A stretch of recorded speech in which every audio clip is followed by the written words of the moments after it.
Guzai Linouer Aishan est devenue une experte des cosmétiques dans un centre de formation professionnelle à Rotan.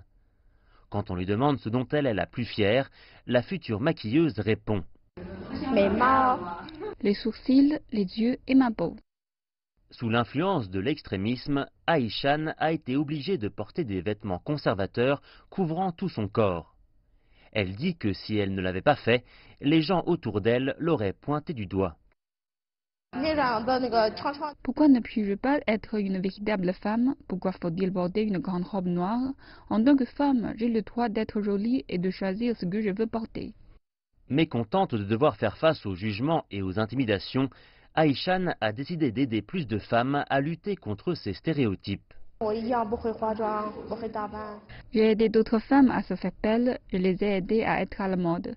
Quand je serai diplômée, je souhaite ouvrir un salon de beauté pour enseigner à plus de monde. Nombre d'entre elles étaient empêchées de travailler par des doctrines extrémistes. Désormais, avec les compétences et le savoir qu'elles ont appris dans les centres, les apprentis prouveront que les femmes peuvent être tout aussi indépendantes que les hommes. J'ai étudié le droit et le chinois ici.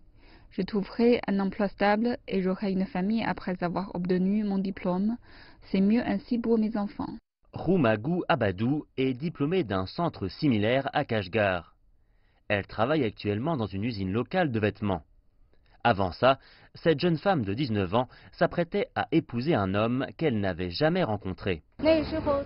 On me disait qu'une femme devait obéir à son mari et à ses parents.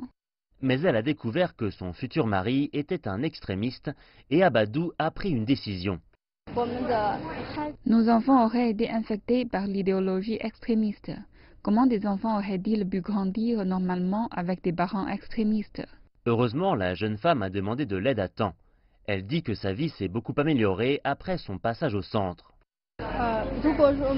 Si je n'étais pas venue ici, je serais devenue l'outil de reproduction de mon mari, sans aucune liberté ni espoir, et je serais passée à côté de la société moderne.